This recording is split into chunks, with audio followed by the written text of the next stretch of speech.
દિલ્હીમાં વડાપ્રધાન મોદીએ મંત્રી પરિષદની બેઠક યોજી। આ બેઠકમાં પીએમએ તેમના પ્રધાનોને બે મોટા સંદેશ આપ્યા છે। પીએમ મોદીએ એનડીએના મંત્રીઓને ઉદયનિધિ સ્ટાલિન દ્વારા કરવામાં આવેલ ટિપ્પણીનો તથ્ય સાથે યોગ્ય જવાબ આપવા જણાવ્યું। આ સાથે જ વડાપ્રધાને મંત્રીઓને ભારત વિરુદ્ધ ઇન્ડિયા મુદ્દે ટિપ્પણી ન કરવાની સલાહ આપી છે, એટલે કે જે વ્યક્તિને અધિકૃત કરવામાં આવ્યા છે તેઓ જ આ વિશે ચર્ચામાં ભાગ લે। વડાપ્રધાને તમામ મંત્રીઓને G20ની બેઠક દરમિયાન દિલ્હીમાં હાજર રહેવાનો આદેશ આપ્યો છે। જે મંત્રીઓ વિદેશના મહેમાનો મળશે તેમને દેશની સંસ્કૃતિ, ખાનપાન અને પાયાની જાણકારી મેળવી લેવાની સૂચના આપવામાં આવી છે। ઉદયનિધિએ સનાતન ધર્મ પર આપેલા નિવેદનને ભાજપે મોટો મુદ્દો બનાવ્યો છે।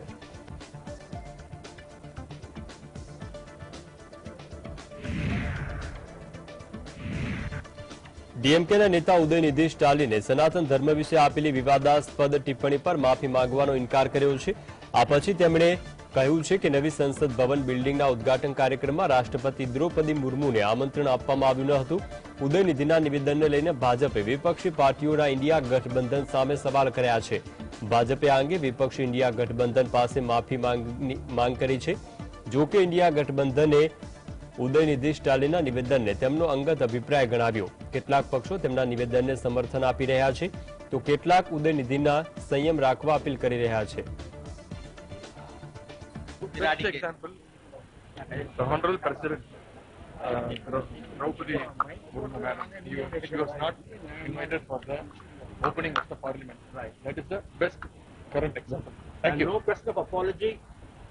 Somebody is apologizing to me? They demanding your apology. No, sorry. I can.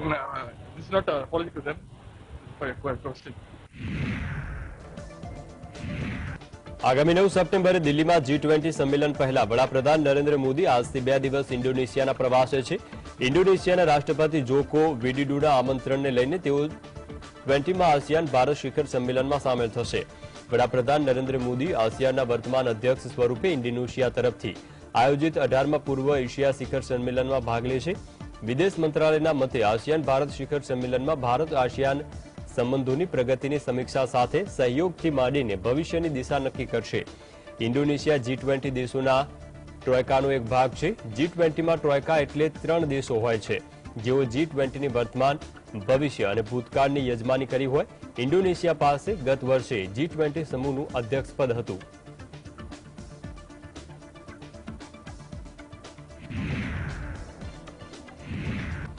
અમેરિકાના ફર્સ્ટ લેડી જીલ બાઇડનનો કોરોના રિપોર્ટ પોઝિટિવ આવ્યા બાદ જો બાઇડનની ભારત મુલાકાતને લઈને ચાલતી અટકળોનો અંત આવ્યો છે અને વ્હાઇટ હાઉસે અપડેટ આપતા કહ્યું છે કે અમેરિકી રાષ્ટ્રપતિ ગુરુવારે ભારત આવવા રવાના થશે। અમેરિકાના રાષ્ટ્રીય સુરક્ષા સલાહકાર જે.કે. સુવિન્ડેએ કહ્યું છે કે ગુરુવારે રાષ્ટ્રપતિ G20ના નેતાઓના શિખર સંમેલનમાં ભાગ લેવા માટે નવી દિલ્હી જવાના છે। શુક્રવારે જો બાઇડન અને વડાપ્રધાન નરેન્દ્ર મોદી વચ્ચે દ્વિપક્ષીય બેઠક યોજાશે। શનિવારે અને રવિવારે તેઓ G20 શિખર સંમેલનના સત્રમાં સામેલ થશે। જો બાઇડન G20 શિખર સંમેલનના પ્રમુખ છે, તેઓ ઉભરાતા બજાર ભાગીદારો અને સાથે મળીને મહાન બાબતો લાવવા માટે પ્રતિબદ્ધ છે।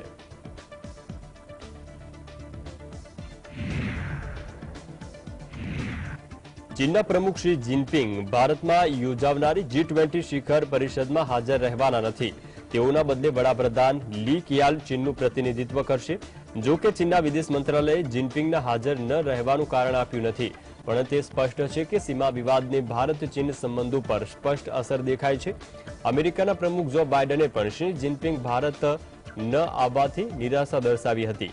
સામાન્ય રીતે ચીન દર વર્ષે પોતાનો સ્ટાન્ડર્ડ મેપ પ્રસિદ્ધ કરે છે, પરંતુ આ પ્રથમ વખત બન્યું છે કે ભારતે તેની સામે વિરોધ કર્યો। ભારતે ચીનના તે દાવાના પૂરજોરથી વિરોધ કર્યો છે। છેલ્લા કેટલાક સમયથી ભારત ચીન વચ્ચે સીમા વિવાદ ચાલુ છે, તેથી બંને દેશોના સંબંધો ઠંડા પડ્યા છે। 3 વર્ષ પૂર્વે ભારત ચીનના સૈનિકો વચ્ચે મારામારી થઈ હતી। તેમાં ભારતના 20 જવાન શહીદ થયા હતા, જ્યારે તેનાથી 3 ગણા ચીનના સૈનિકો મૃત્યુ પામ્યા હતા। તે બાદ બંને પક્ષોએ લડાખ તેમજ અરુણાચલ પ્રદેશ અને દોકલામાં વધુને વધુ સૈનિકો તૈનાત કર્યા છે।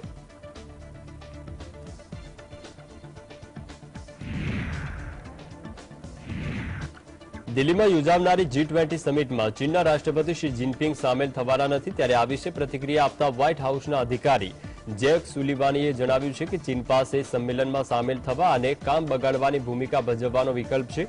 અમેરિકાના રાષ્ટ્રીય સુરક્ષા સલાહકાર જેક સુલ્બીને ભારત અને ચીન વચ્ચે ગતિરોધ વિશે પ્રશ્ન કરવામાં આવ્યો ત્યારે તેમણે જવાબમાં કહ્યું છે કે જ્યાં સુધી ભારત ચીન વચ્ચે ગતિરોધનો સવાલ છે તો આ ચીન પર નિર્ભર છે.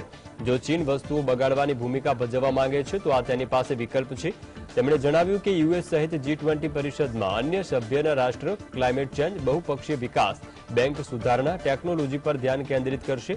સંમેલનમાં ભૂ રાજનૈતિક સવાલોને અલગ રાખી વાસ્તવિક સમસ્યા અને તેના ઉકેલ પર ધ્યાન કેન્દ્રિત કરવું જોઈએ. As far as the question of tensions between India and China affecting the summit, really that's up to China. If China wants to come in and play the role of spoiler, of course that option is available to them. What I think the chair, India, will encourage them to do, what we, the United States, and every other member, virtually every other member of the G20 will do, is encourage them to come in a constructive way on climate, on multilateral development bank reform, on debt relief, on technology, and set aside the geopolitical questions and really focus on problem solving and delivery. આગામી G20 summit બાબતે G20ના મુખ્ય સંયોજક હર્ષવર્ધન શ્રીંગલાએ જણાવ્યું હતું કે 8મી થી ભારતમાં ઘણી મોટી સંખ્યામાં નેતાઓ આવશે જેઓ G20ના સભ્ય દેશોના છે, પરંતુ અમારા આમંત્રિત દેશો અને આંતરરાષ્ટ્રીય સંગઠનો પણ હવે તે હશે કે જેઓ દિલ્હી આવવાના છે. આ એક એવી બેઠક છે જેમાં નેતાઓને વૈશ્વિક મહત્વની બાબતો પર ચર્ચા કરવાની, ગૂંચવણોનો ઉકેલ અને તેના નિર્ણય લેવાની તક મળે છે. તેથી તે પરિપ્રેક્ષ્યમાં મને લાગે છે કે વિશ્વના સૌથી પ્રભાવશાળી નેતાઓનું એકત્ર થવું ખૂબ જ મહત્વપૂર્ણ છે અને મને લાગે છે કે ભારત પાસે આ ભૂતપૂર્વ ઇવેન્ટનું આયોજન કરવાનો વિશેષ અધિકાર છે.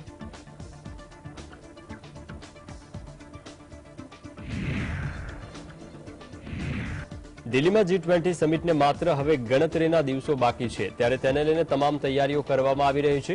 દિલ્હી પોલીસે સુરક્ષા વ્યવસ્થાને પગલે નાગરિકો માટે માર્ગદર્શિકા જાહેર કરી છે.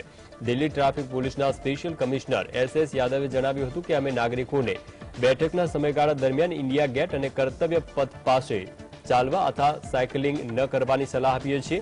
મેગા સમિટના દિવસો દરમિયાન બસ અને મેટ્રો સેવા પર આંશિક પ્રતિબંધ મૂકવામાં આવ્યા છે. માત્ર નવી દિલ્હી અને NDMCના ક્ષેત્ર નિયંત્રણ હેઠળ ઝોનમાં આવે છે. આ સાથે જ વરિષ્ઠ પોલીસ અધિકારીઓએ map my India app download કરી વૈકલ્પિક રૂટ વિશે જાણકારી મેળવવા લોકોને અપીલ કરી છે. और इस सम्मेलन की मेजबानी के लिए जो रिहर्सल्स हो रही हैं, जो भी इंतजाम होता है और उसमें जो बाकी जो दिल्ली पुलिस के विभिन्न अंग हैं जो बहुत ही व्यापक तौर से रिहर्सल्स में लगे हुए हैं, तो ये असुविधा है, तो इसके लिए हम खेद है, लेकिन हम सहयोग की भी अपेक्षा करते हैं. चूंकि ड्रिल्स और रिहर्सल्स होंगी तो इंतजाम बहुत अच्छा होगा. देखिए 8, 9, 10 की जो मैंने बात कही, आप मैप माई इंडिया की मैपल ऐप है, आप उसको डाउनलोड कीजिए.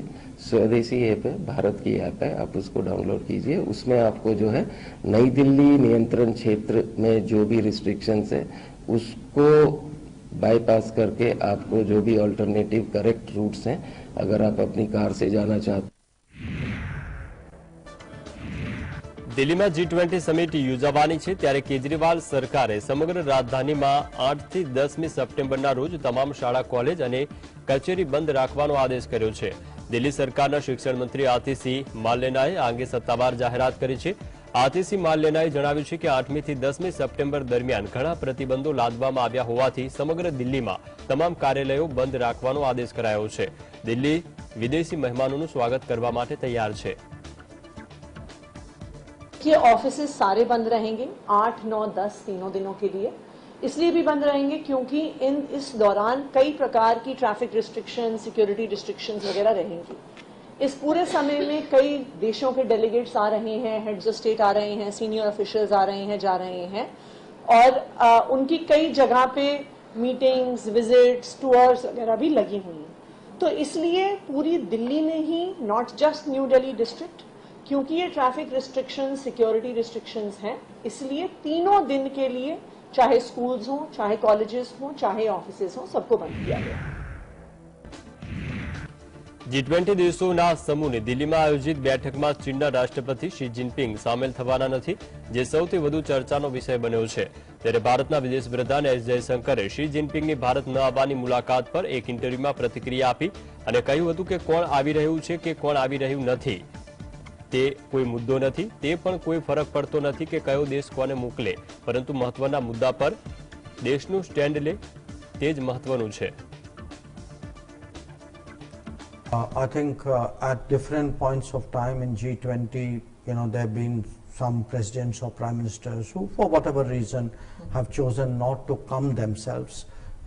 But, that country and that country's position is obviously reflected by whoever is the representative on that occasion.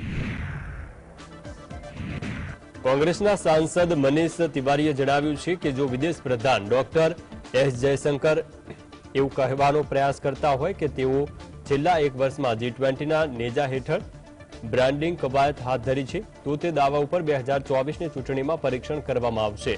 તેથી જો સરકાર માટે નોંધપાત્ર રાજદ્વારી પ્રયત્નોને બદલે પ્રોફાઇલ બનાવવા માટે માત્ર એક બ્રાન્ડિંગ કવાયત હોય તો આખા દેશની વિદેશી બાબતો અને વ્યૂહાત્મક બાબતો કેવી રીતે ચલાવવામાં આવે તે ખૂબ જ દુઃખદ છે. They have carried out a branding exercise under the aegis of G20 over the past 1 year. That claim will be tested at the polls in 2024. So if for the government this is only a branding exercise in order to profile themselves rather than a substantive diplomatic effort at statecraft, it's a very sad commentary on how the foreign affairs and strategic affairs of this country are run. વિદેશ મંત્રી S જયશંકરના નિવેદન પર પ્રતિક્રિયા આપતા કોંગ્રેસના નેતા પ્રમોદ તિવારીએ જણાવ્યું છે કે બંધારણમાં ભારત અને ઇન્ડિયા શબ્દનો ઉપયોગ કરાયો છે. અગાઉ પણ આ મુદ્દે સંસદમાં ઘણા બિલ અને ચર્ચા કરવામાં આવી છે. જયશંકરે લોકોને બંધારણ વાંચવાની સલાહ આપી છે, પરંતુ હું તેમને ઇતિહાસ વાંચવાની ભલામણ કરું છું. જયશંકર ખૂબ જ અસફળ વિદેશ મંત્રી સાબિત થયા છે. જયશંકરે ચીન મુદ્દે જે નિવેદન આપ્યું હતું તેમની નિષ્ફળતા દર્શાવે છે.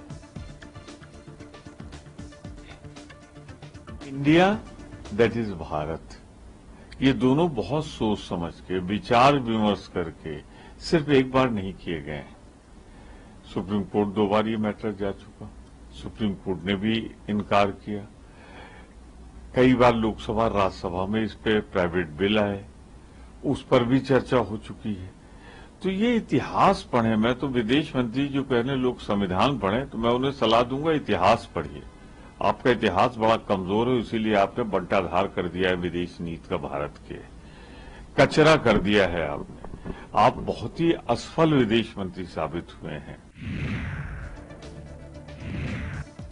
કેન્દ્ર સરકારે અચાનક સંસદનું વિશેષ સત્ર બોલાવ્યું છે. આ સત્ર દરમિયાન વિવિધ બિલો પાસ થાય તે અંગે પણ રાજકીય ચર્ચાઓ જામી છે.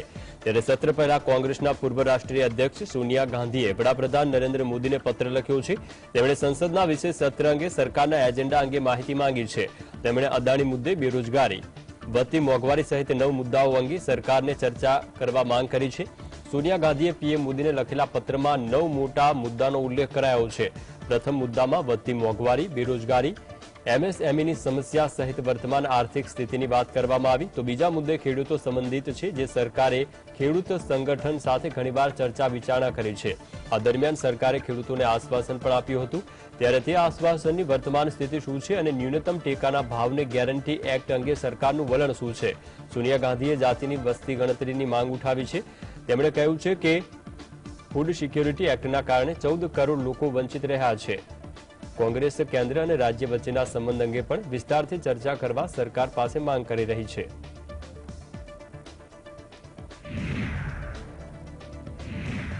છત્તીસગઢના મુખ્યમંત્રી ભૂપેશ બઘેલે જણાવ્યું છે કે અત્યાર સુધી અમે પ્રેસિડેન્ટ ઓફ ઇન્ડિયા તરફથી આમંત્રણ મળતું હતું, પરંતુ આ વખતે પ્રેસિડેન્ટ ઓફ ભારત તરફથી નિમંત્રણ મળ્યું છે. ઇન્ડિયા શબ્દથી આટલી તકલીફ કેમ છે? બંધારણમાં પણ ઇન્ડિયા અને ભારત શબ્દોનો ઉપયોગ છે. પ્રદેશના મુખ્યમંત્રીએ કહ્યું છે કે દેશને ભારત ઇન્ડિયા અને ભારત વર્ષ સહિતના નામોથી ઓળખવામાં આવતું હતું. વિપક્ષ ઇન્ડિયા ગઠબંધન બન્યું એટલે તેમને ઇન્ડિયા શબ્દથી તકલીફ થઈ રહી છે. માની લો કે ભવિષ્યમાં કોઈ સંગઠન બને અને તેનું નામ ભારત હશે, તો શું તેઓ તેનું નામ પણ બદલી નાખશે? प्रेसिडेंट ऑफ इंडिया की तरफ से निमंत्रण पत्र आता था, फिर प्रेसिडेंट ऑफ भारत की तरफ से आया. मतलब इंडिया शब्द से इतनी तकलीफ संविधान में ही लिखा है, वहां से शुरुआत होती है. इस देश को भारत भी कहा जाता है, भारतवर्ष भी कहा जाता है.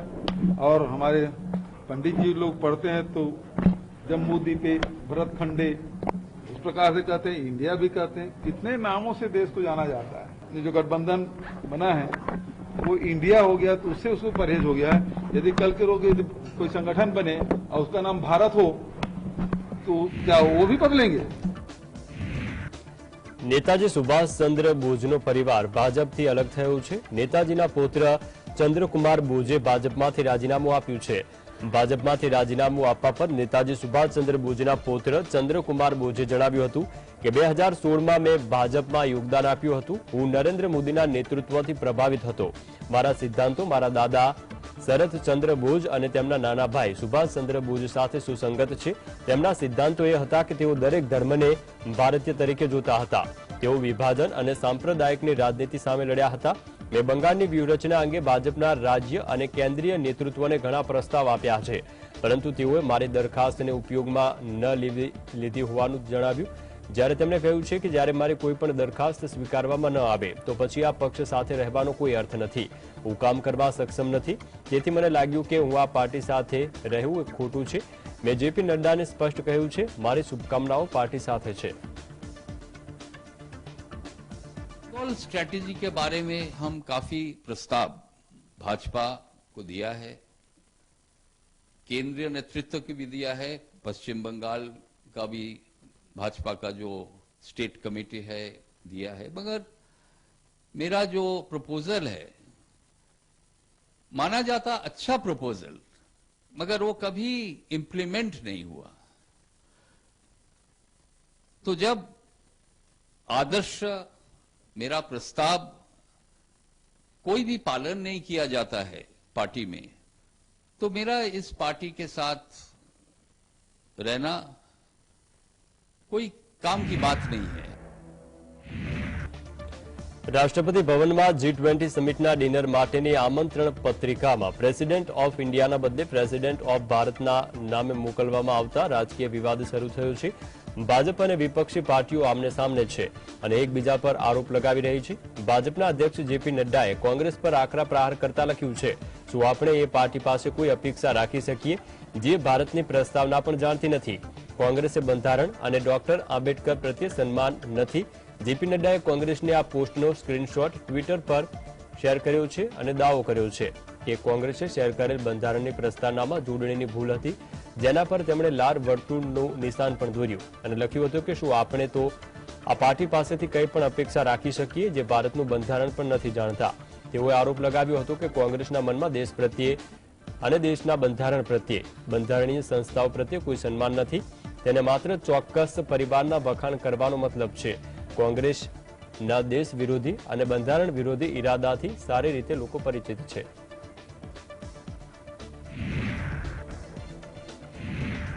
કર્ણાટકના મંત્રી અને કોંગ્રેસના નેતા પ્રિયંકા ખડગેએ જણાવ્યું કે દેશને હિન્દીમાં ભારત અને ઇંગ્લિશમાં ઇન્ડિયા કહેવાય છે। તેમણે દાવો કર્યો છે કે કેન્દ્ર સરકાર માત્ર નામ બદલવામાં વ્યસ્ત છે। પોતાને ગેમ ચેન્જર ગણાવી અને તેઓ સત્તામાં આવ્યા હતા અને તેઓ નેમ ચેન્જર બની ગયા છે। પહેલા માર્ગોનું નામ બદલ્યા, હવે દેશનું નામ બદલી રહ્યા છે। નામ બદલવાથી કોઈ વસ્તુમાં ફેર આવવાનો નથી। શું દેશની અર્થવ્યવસ્થા સુધરશે અથવા વધુ લોકોને રોજગાર મળશે? શું ચીન સરહદ પાસેથી તેની સેના પરત બોલાવશે? કેન્દ્ર સરકારનો રિપોર્ટ કહે છે કે 74% લોકો પોષણયુક્ત ખોરાક લઈ શકતા નથી। દેશમાં અનેક પડકારો છે, પરંતુ સરકાર તેના પર ધ્યાન આપી રહી નથી। हिंदी में भारत है, इंग्लिश में इंडिया है, दैट्स ऑल इट इज। ना ये सरकार जो आई है सिर्फ नाम बदलने में मसरूफ है। They came to power saying that they are going to be game changers, but they become name changers.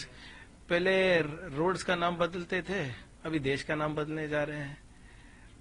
They have not, अगर नाम बदलने से कुछ और चीज तो बदलेगा नहीं ना। Are the fortunes of Indians going to change? Is the economic situation of India going to change? Are more people going to get employed?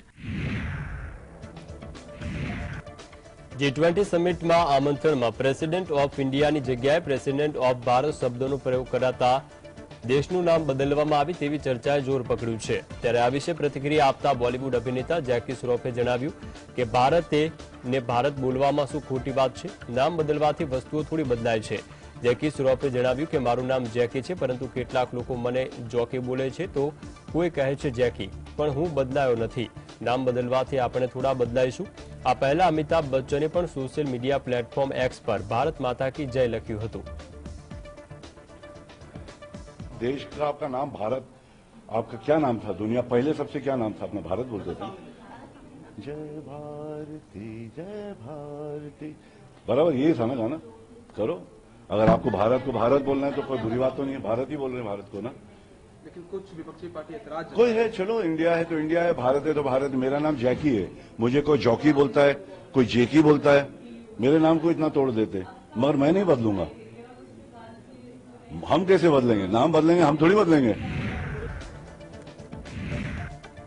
આમ આદમી પાર્ટીના નેતા પ્રિયંકા કક્કરે જણાવ્યું છે કે વડાપ્રધાન મોદી અને ભાજપ વિપક્ષ ઇન્ડિયા ગઠબંધનથી ડરી ગયા છે। વિપક્ષ ઇન્ડિયા ગઠબંધનની પહેલી બેઠક જ્યારે પટનામાં થઈ ત્યારે 9 વર્ષથી મૃતપાય થયેલા એનડીએ ગઠબંધનની બેઠક થઈ।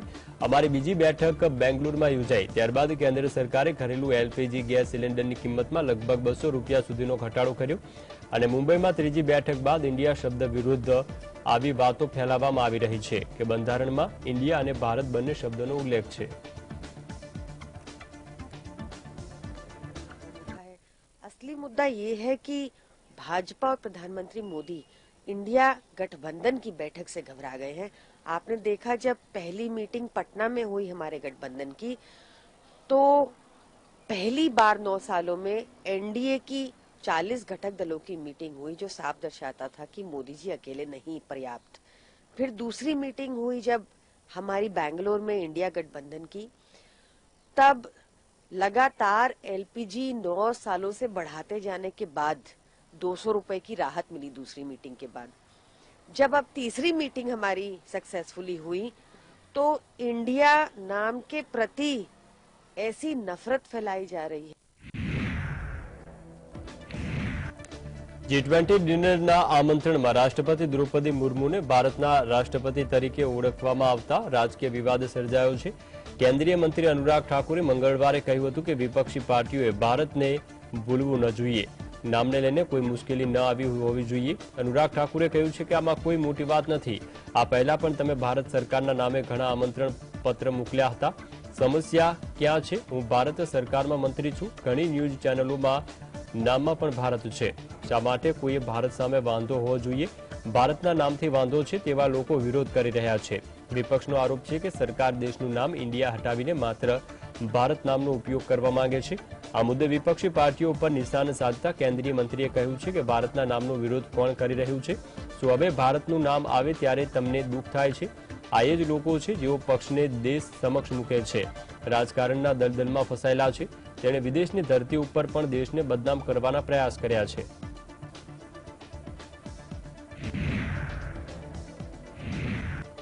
વિપક્ષી ગઠબંધન ઇન્ડિયન નેશનલ ડેવલપમેન્ટ ઇન્ક્લુઝિવ એલાયન્સે મંગળવારે કહ્યું હતું કે તે સંસદના 5 દિવસીય વિશેષ સત્રમાં દેશને લગતા મુખ્ય મુદ્દાઓ પર સકારાત્મક સહયોગ ઈચ્છે છે, પરંતુ સરકારે જણાવવું જોઈએ કે આ બેઠકનો ખાસ એજન્ડા શું છે।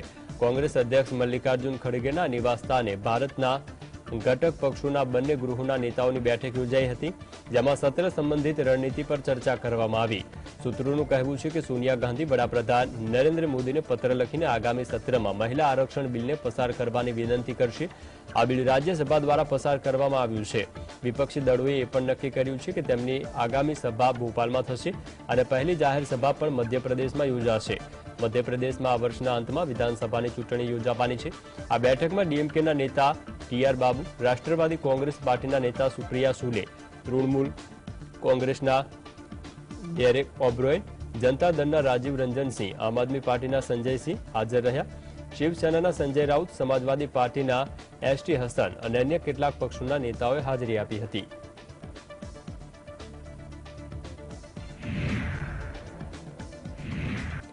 G20 સમિટ પહેલા G20ના ડિનર આમંત્રણથી માંડીને બધી જ જગ્યાએ ઇન્ડિયાની જગ્યાએ ભારત શબ્દ લખાતા નવો વિવાદ શરૂ થયો છે, જેના પર વિપક્ષે સરકારને ઘેરી છે। ત્યારે વિદેશ પ્રધાન એસ જયશંકરે પ્રતિક્રિયા આપતા કહ્યું કે વિરોધ કરનારાઓને બંધારણ વાંચવું જોઈએ. બંધારણમાં લખ્યું છે કે ઇન્ડિયા ઇઝ ધ ભારત.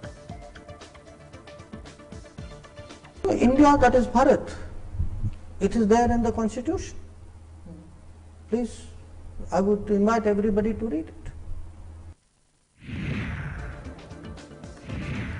એક તરફ G20 દેશોની બેઠકને લઈને વૈશ્વિક નેતાઓ ભારતમાં છે, ત્યારે બીજી તરફ કોંગ્રેસ નેતા રાહુલ ગાંધી આજથી યુરોપના પ્રવાસે રવાના થયા. તેઓ યુરોપિયન સંઘના વકીલ, વિદ્યાર્થીઓ અને ભારતીય પ્રવાસીઓ સાથે મુલાકાત કરશે અને સંબોધિત કરશે.